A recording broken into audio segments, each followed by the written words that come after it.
and welcome back to Sitting Down with Paul. One of the most frequent questions that we seem to be asked is how you actually raise money in acquiring a business. And there are so many different creative ways of doing so. But today we wanted to talk about some of the key ones that specifically do get asked quite a lot. And one of those being how you do it without using your own money and not using your own money up front or your business's money to be able to do so. So I think to get straight into things, Paul, just wanted to sort of almost take it a step back before we talk about that and just begin, if you can, talking about, I suppose, the securities, the personal guarantees that can sometimes be asked about if you are potentially trying to buy a business, what they are. Do people need to have good credit to be able to do it? Can they do it without having good credit? I think these are some of the key things that people probably get prevented from getting into the industry, maybe because they have different beliefs about what you possibly need and what you don't need. So if we could start with that talking point. Yeah, sure. So, I mean, I think just before we talk about, traditional borrowing and the sort of leverage buyout structure, which will answer many of those questions that is provoking my thinking about what we need to talk about. You don't necessarily need to borrow money to do deals. My first ever deal, which I think I was aged 20, was convincing a family member to sell me her business for £1. And it wasn't distressed, but it wasn't really performing brilliantly. And my job was to take away that pressure and stress, solve those problems, and then ultimately sell that business on. So there's an example of buying a business for £1, solving somebody's problems. You don't really need money to be able to do deals. If you have a particular skill set, and you're able to offer that, if you think as like maybe acting as like a management consultant, you go into a company and you start solving certain problems for them, instead of charging them a day rate like most consultants would, you could charge them, in equity. So, if I achieve this for you, I want 20% or 30% or whatever it is you can negotiate. So there are many different ways to do no money down deals, but our core if you like, model in terms of how we do deals, it's leverage buyout. So effectively, we borrow money against the assets of the target business that we want to acquire. Out of that money, we obviously need to cover some fees and things like that, but principally whatever that sum is, that goes to the seller as a down payment, and then there can be some sort of deferred or earn out sort of structure off the back of it. Because you're borrowing money in the company, all the lenders are principally concerned with is, basically the company. So, is it consistently performing? Is it profitable? Is it generating enough cash flow to service whatever debt you're going to load into the business? What's the quality of the assets that we're borrowing against? So, for example, if we were going to borrow against the premises, let's say they own the premises of the company we want to buy.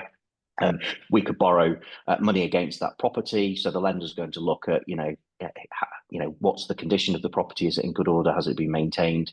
Are there any legal title issues with the property? A bit like when you buy a house for yourself, you will do your due diligence just like a lender would, but they're not looking at the individuals and their own credit rating and all of that sort of stuff. They're basically looking at the quality of the business, the credit rating of the business, the quality of the asset. So, in this game, it's, particularly for people that are new to this, most lenders will want to see you have some skin in the game. So they'll want to know, how much of your own money are you putting into this? And if you're not putting any money in, are you going to be signing PGs? So pretty much 99.9% of the time, lenders are always going to ask for PGs, but it's really just down to you to negotiate with those lenders, and basically we would recommend not signing a PG.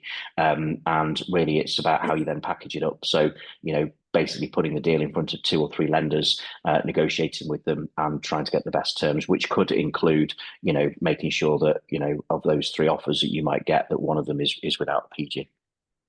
Okay.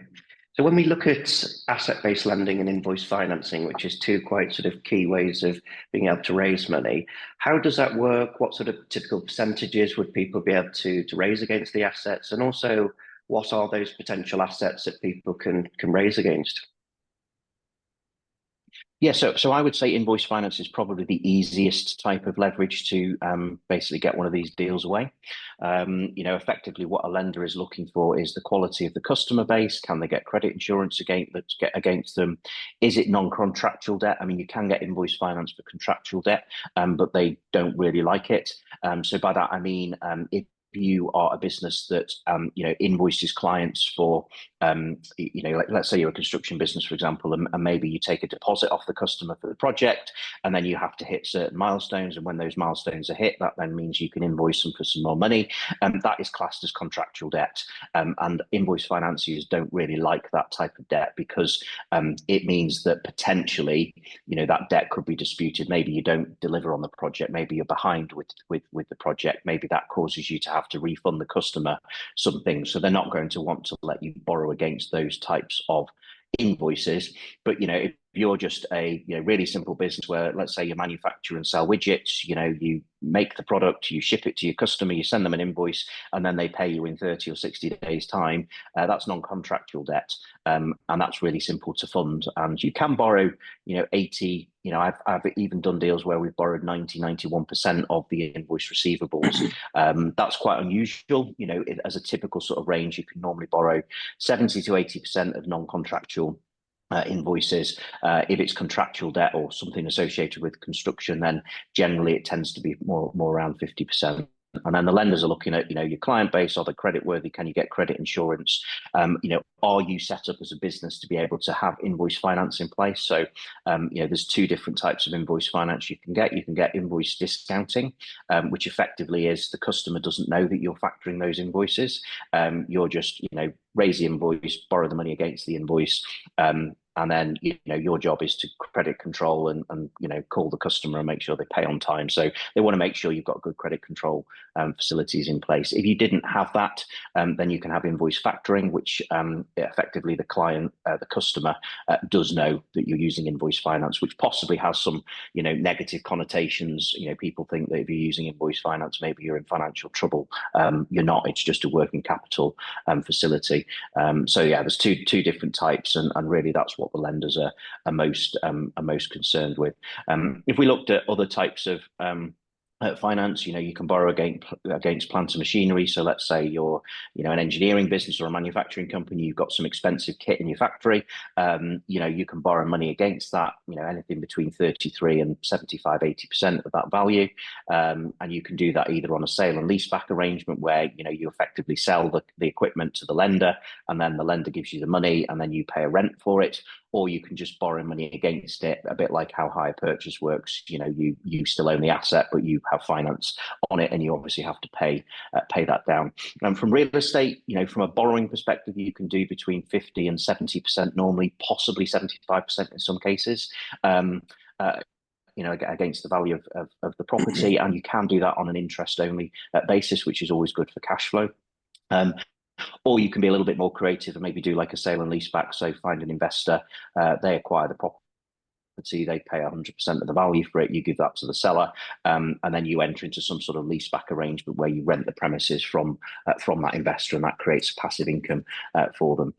There is inventory and stock finance, which is notoriously difficult to get unless you're selling big ticket items. So probably not if you're selling small, $1 plastic widgets, but if you're selling, maybe motorhomes or expensive vehicles, then potentially you can get stock finance, but it's very difficult to get in a leveraged buyout facility. It tends to be something more that would support working capital once you own the company. And then there's cash flow lending, which is pretty much impossible to get unless you're prepared to sign a PG and demonstrate that you're putting your own equity in place. But you can borrow a term loan. Normally the term loans are linked with whatever the deferred period is. So if you're paying the seller off over 4 years, your term loan it'll probably be over 4 years. One way to get around the sort of PG and equity piece is, let's say you've done 1 or 2 deals and you've already then got a bit of a group of companies together that's generating profits and cash flow, you could possibly take some cash from that company and put that towards your next deal, which would then possibly open the door then to term debt. So yeah, they're the typical sort of routes for leverage. Pretty standard in all the markets we operate. So that's how it works in the UK, Australia, the United States, Canada, other jurisdictions.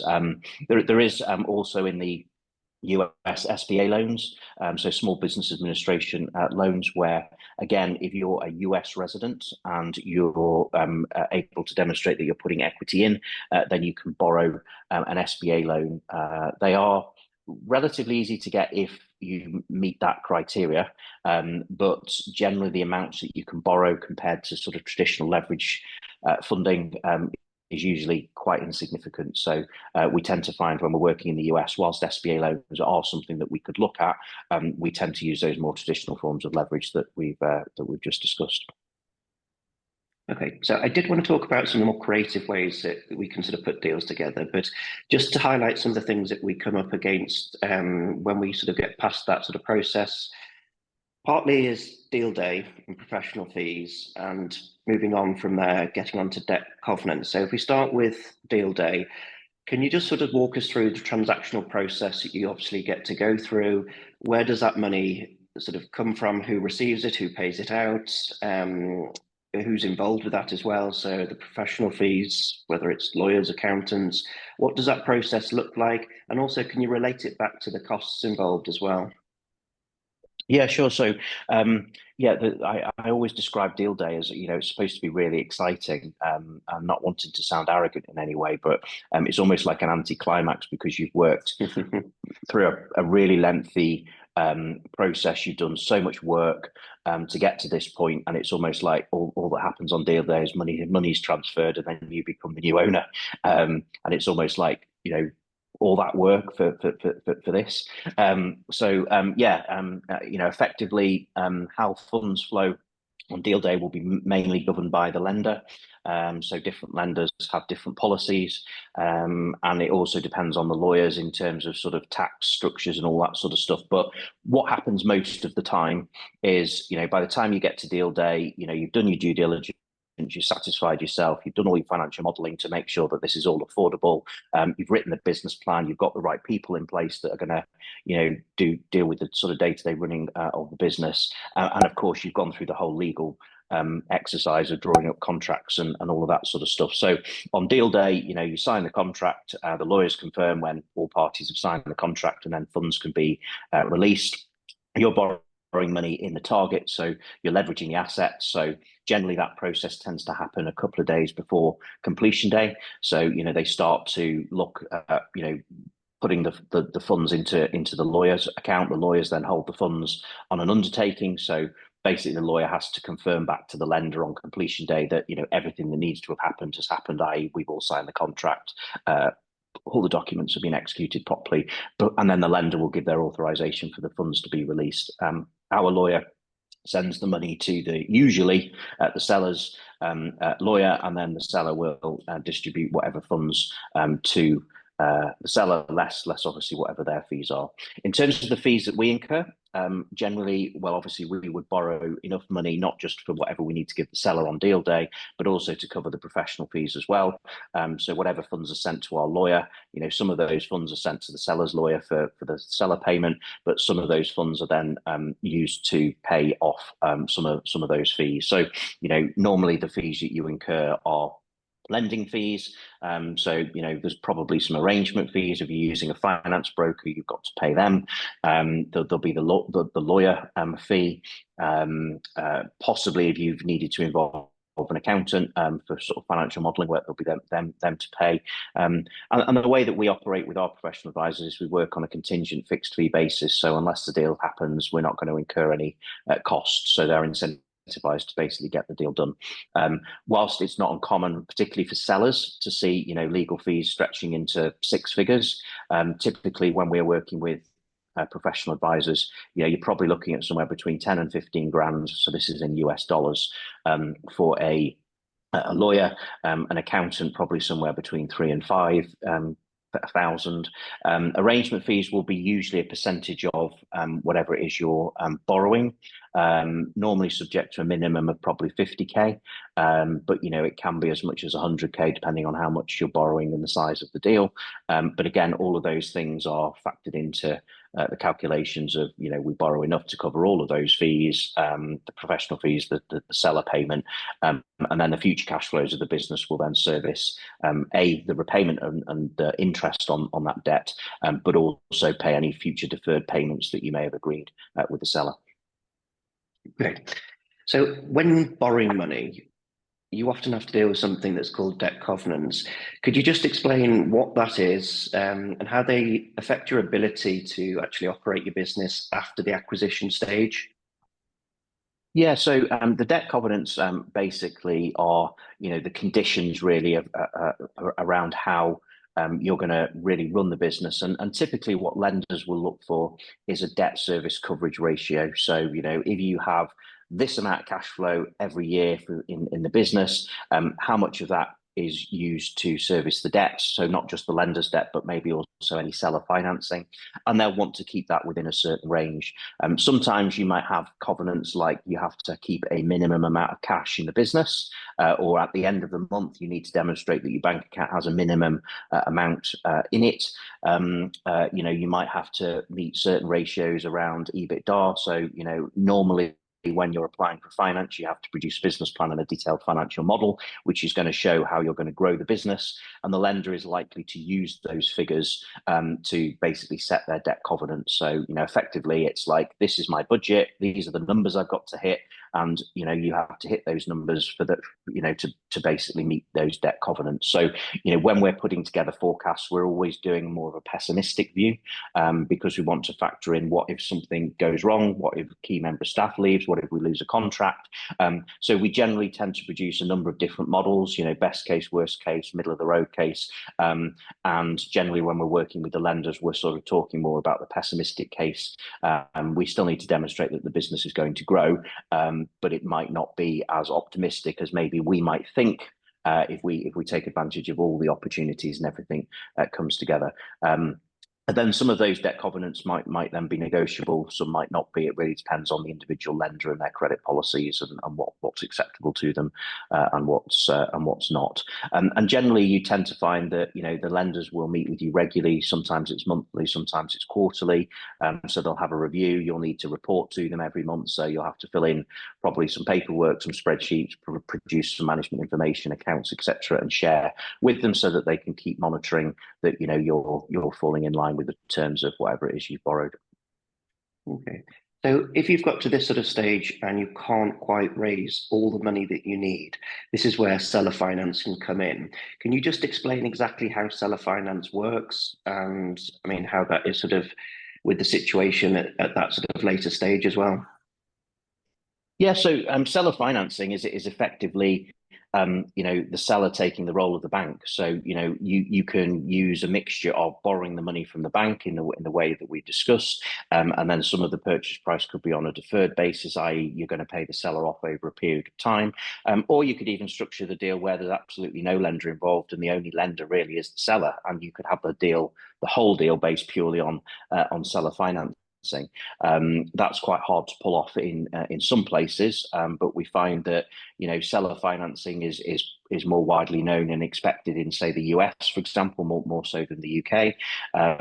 But it just depends on what you can agree with the seller. If you're doing purely a seller finance deal, the benefit to the seller is that you're not loading the business up with any external debt, any institutional debt. They're the only lender, they're the only person that we have to pay, and we can structure it in a way that protects cash flow, and also gives them maximum security. So you could offer them say a debenture first charge over the company until such point as you've paid them.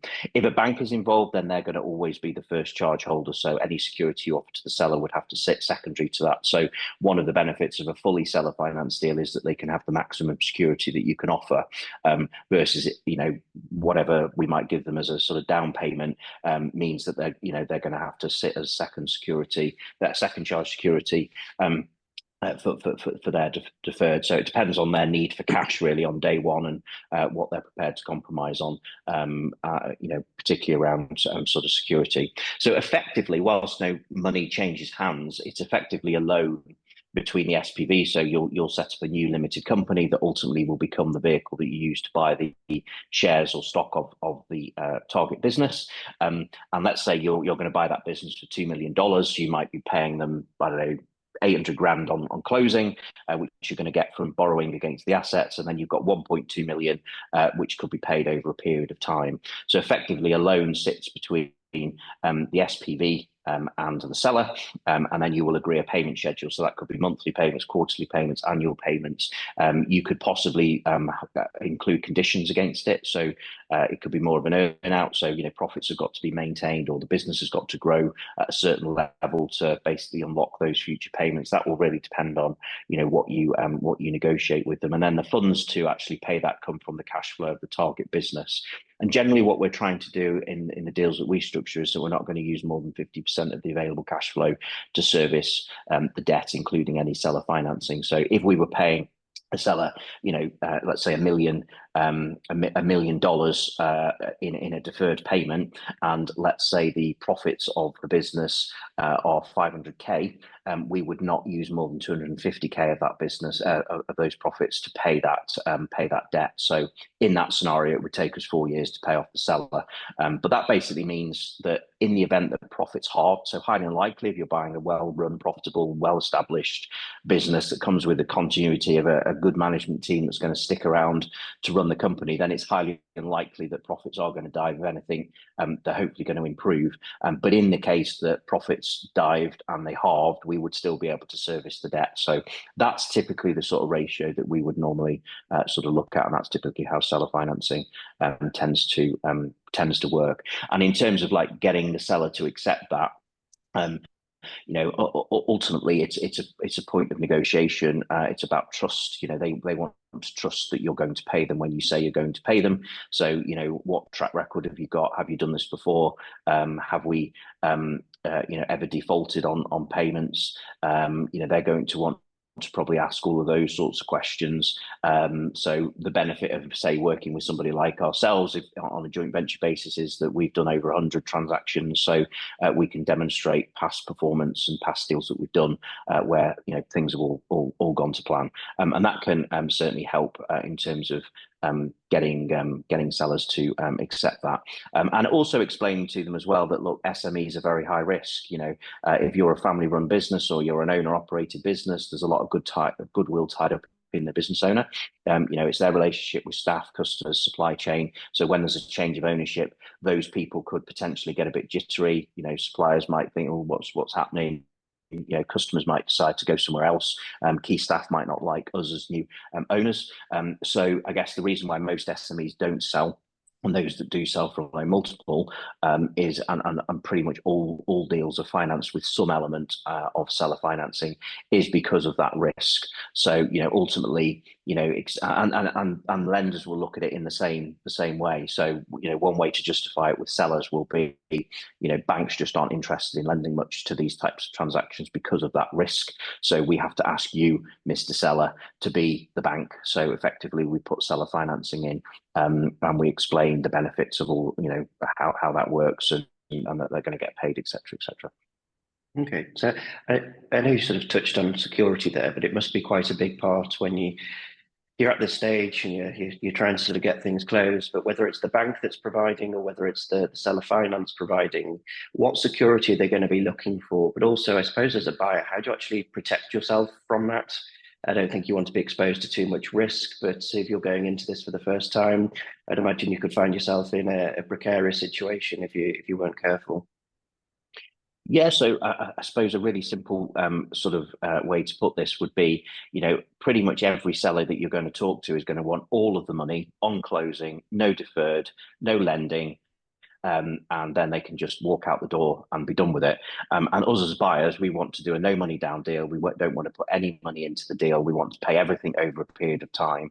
And generally speaking, because they're complete polar opposites, neither of those positions are going to work. So it's about then trying to figure out what's affordable, what's viable, what's acceptable, what's people prepared to compromise on, and then as a security, providing potentially some security behind that. So firstly, from a bank's perspective, if you're borrowing against the assets of the company, then you're going to have to pledge those assets to the bank, and they're going to have maximum security over all of those assets until such point as you've paid them off. There's no way around that. It is what it is. And then if you're going to offer any security to the seller, they will always have to sit behind that lender. So in the event of it not working out, and let's say the business goes bump, the lender will be the first person to get paid from the assets of the company. They'll sell it off, they'll liquidate it, whatever they do. And then whatever is left potentially then is going to go to the second charge holder. So you could argue that maybe that type of security for a seller isn't really worth the paper it's written on. So it really does boil down to them trusting you, and them feeling confident that actually they're going to pay them when we say we're going to.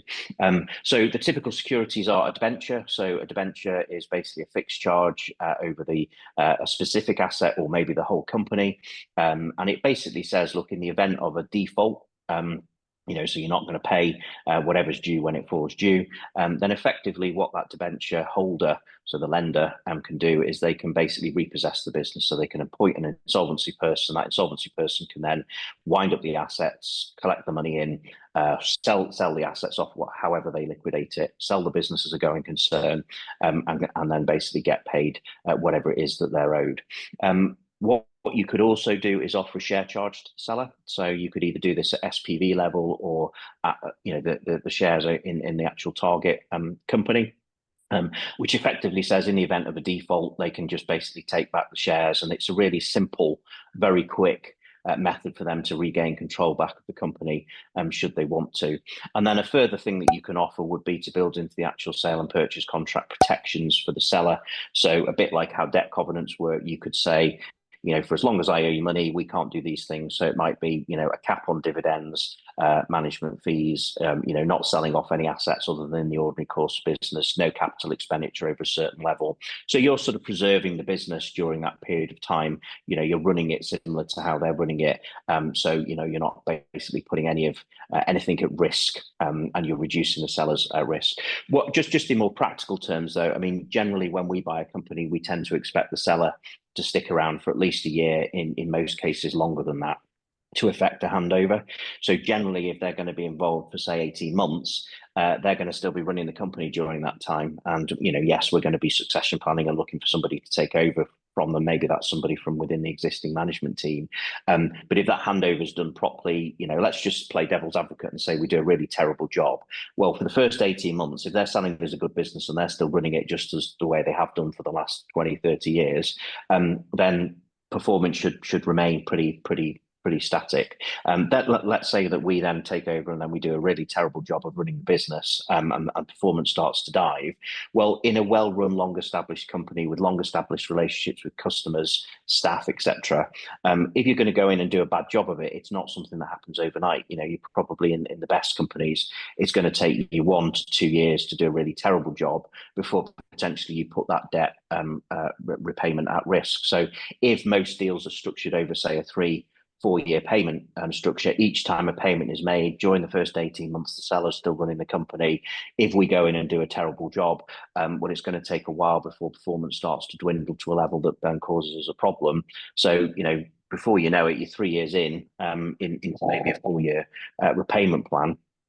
So actually the risk to the seller, when you put it like that, is much reduced. But, ultimately we haven't done over 100 deals and messed up loads of companies, because if we did, we wouldn't be able to do this. So, really it's about being able to point to other success stories and demonstrate that credibility to the seller.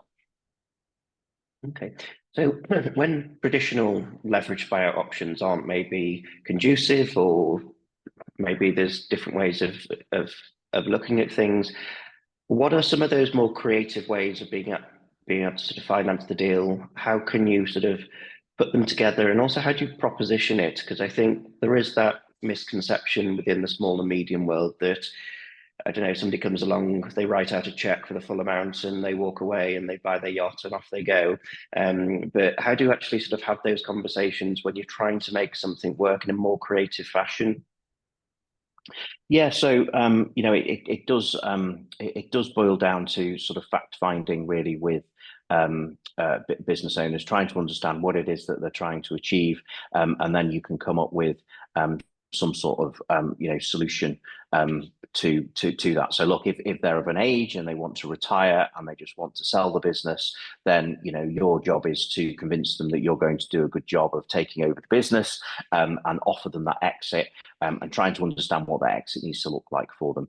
If it's somebody that wants to go on a growth journey, it might be that you end up taking a percentage in the business rather than actually any money changing hands. But then it's about convincing them that you're able to solve that problem, and obviously that you're worth whatever that percentage is. So yeah, I think I call it sort of the deal pie. So there's many different things that you can use to put a deal together. Leverage that we've spoken about today is one of those. Borrowing money to do the deal. Equity, so taking a percentage in a business, is another one. If you already own a business in the space, then potentially it could be a merger that you could do. We've spoken about seller financing. We've spoken about possible earnout structures. There's many different ways that you can structure a deal and get creative. But it's really just trying to understand what's the seller's problem and coming up with a solution for them. So as I say, if it's retirement and they want to exit, maybe a leverage buyout is the way to go. If they want to solve a problem within the business, then maybe it's taking a percentage in it.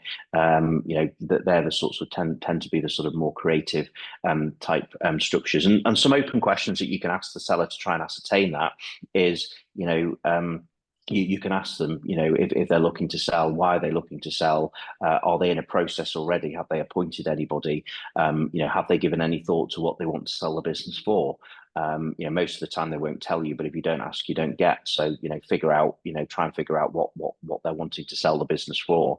And why, so you can understand how much of a motivation they have. If it's early days and they're not really done anything about it, then they're probably going to be less serious and less open to being creative than, let's say, somebody that maybe has experienced some sort of issue in their life. Maybe they have health issues, maybe they have a family member that has health issues that they want to spend more time with, and obviously running a business means that they can't do that as much as they would like. So maybe they might be more motivated and open to creative structures. Asking the question about what they want for the business in a different way. So you could say, when you sell the business, the closing payment, is there a certain amount that you want to achieve? What are you wanting to do at closing? Maybe they want to pay off their mortgage. Maybe they want to help the kids get on the property ladder. Maybe they want to do something else. Asking them, are you looking to invest any of the proceeds of the sale? So, it's quite common for people to think about investing in property, creating some sort of passive income, maybe from stocks and share in investments. So all of those things might be things that the seller's looking to do. And then you can use that information to then try and figure out what the deal needs to look like to meet those goals. So, if they say they need to clear off their mortgage and help their kids with a deposit on a property, with some more fact-finding questions, you can pretty much get a rough idea as to what that needs to look like. And if they're looking to invest in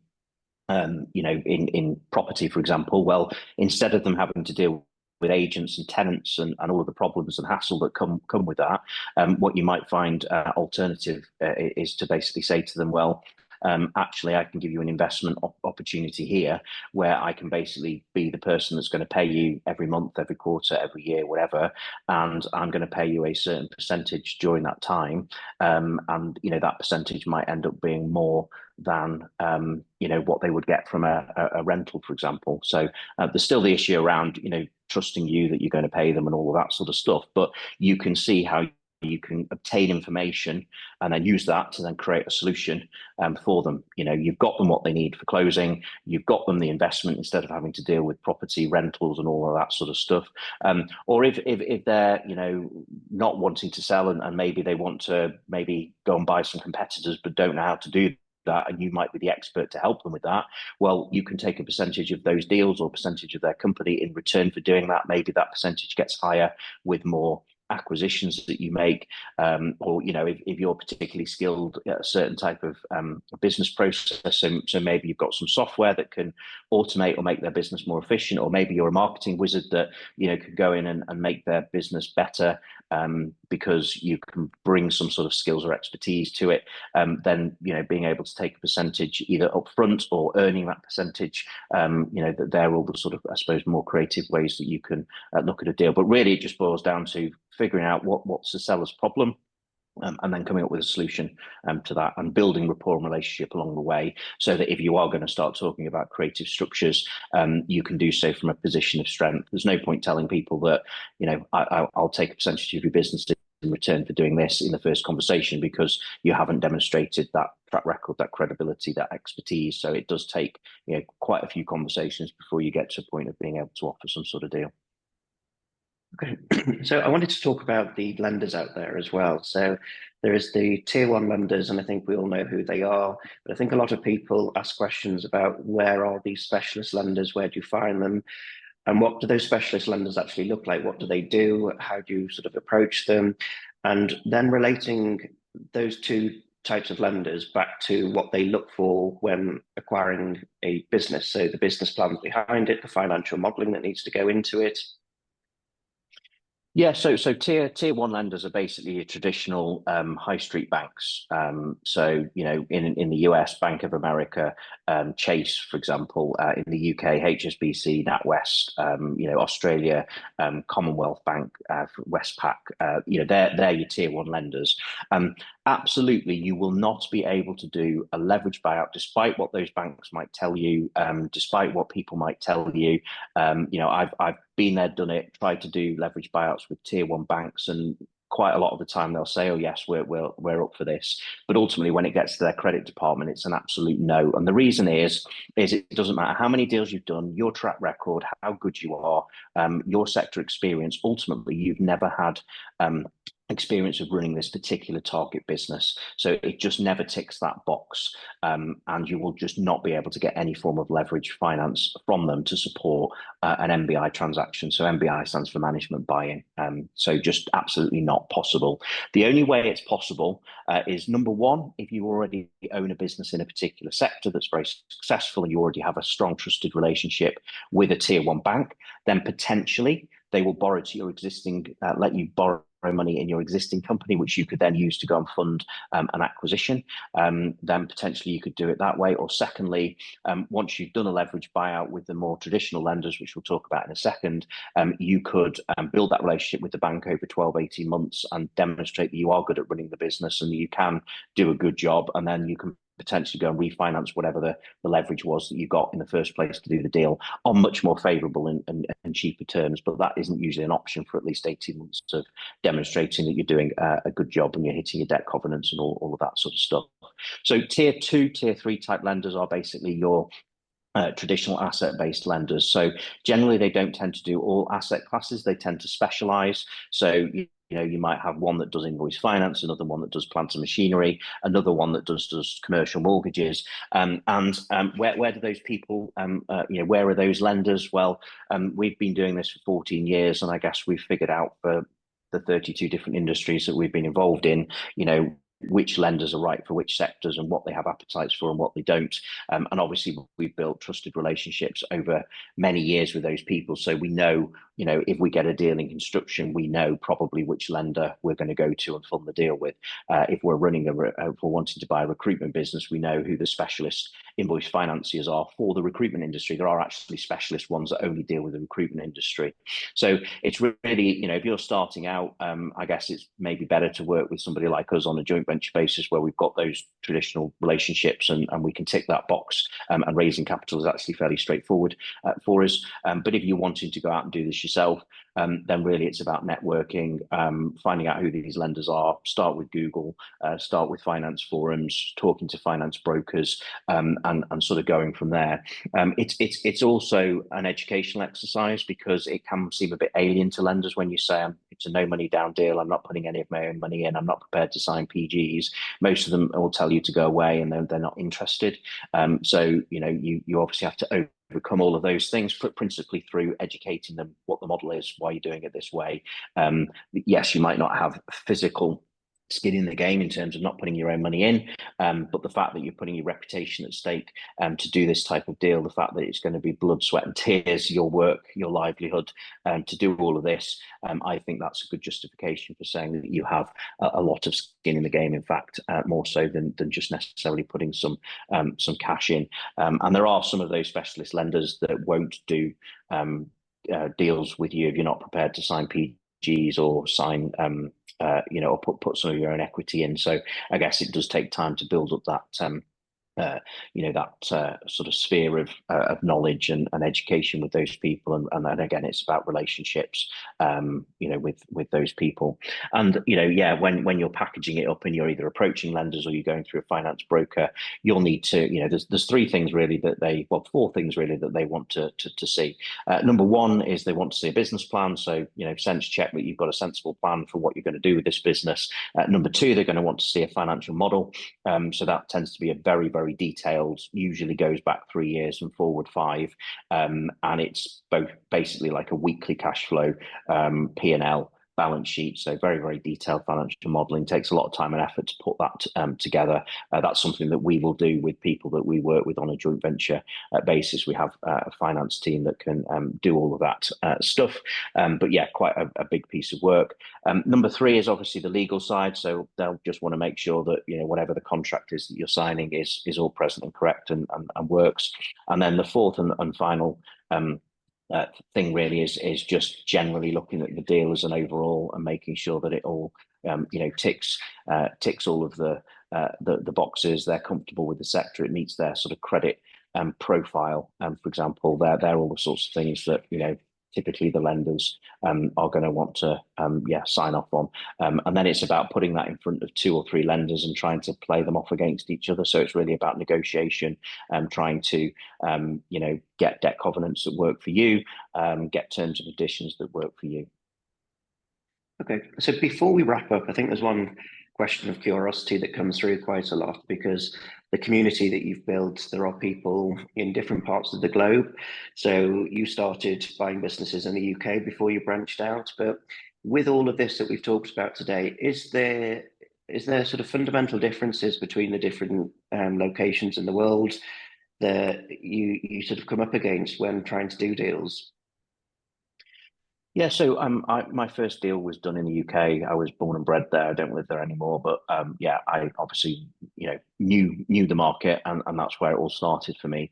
But I've done deals now in 12 different countries, and I guess what I found out about those 12 different countries is that pretty much the process is the same. Yes, of course, some differences and nuances, cultural differences, different tax rules, all of that sort of stuff. But the principles of a sort of traditional leverage buyout, borrowing the money against the assets to do the deal, obviously, as I've proven, works in 12 countries and probably many more that we're yet to look at.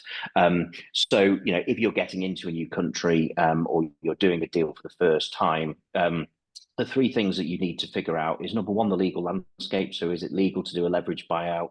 Can the structure work? Number 2 is basically having the relationships with the lenders. So usually it takes 6 to 9 months to go and find those lenders, build up a relationship, educate them on what you're trying to do, or whilst you're trying to find the deals. And understanding the sort of tax landscape, because some markets, every market will have different tax rules. It's just trying to understand the impact of that on deals. And for example, in the UK, including the surplus cash on the balance sheet, is a structure that you can use. And there's benefits with a sort of capital gains tax regime. But if you went to somewhere like Australia, that isn't available to you. Cash is cash, and it's subject to usual rates of tax. There's no sort of tax difference whether cash is included or not included. So you basically need to figure out all of those things, even if it's in the country that you're based in, and you've never done deals in. They're the core, I guess, basics of doing stuff. And I found that this whilst we've done deals in 12 countries and there's over 200 countries in the world, this pretty much works in most jurisdictions. Certainly in the Western world, there's in the US there's 23 million SMEs in the UK. There's 5 million SMEs in Australia. There is, I think, about 3 million SMEs, and around about 25% of those businesses are owned by the baby boomer generation, who are 60 plus in terms of age, and they are looking for an exit strategy. The kids don't want to buy it because they see how hard the parents work at the business. It's not big enough to be on the radar of private equity, and then there's not many trade buyers or that potentially will be interested. So that's the size and scale of the opportunity. I guess your job as a deal maker is to go out there and connect with those people, and try and figure out a way for them to maximize their exit to sell to you, or if they're not a baby boomer and maybe it's a different type of deal structure and you're being more creative, you're connecting with those people. It's a marketing exercise, and then it's a sales process of basically convincing them to do the deal that you're going to put on the table for them. Okay, thanks, Paul. Well, I think this has been super insightful for people. If people want to understand more about this, whether it's how to finance your business or related things to the M&A world, where can they find you, and where would you sort of direct them to find that information? Yeah, so very simply, you can visit my website, which is www.paulseabridge.online, and there you can link through to my private equity firm, which is OCP Capital Partners, and you can learn more about the buy, build, sell model and how we joint venture with people. Perfect. All right, thank you. Okay.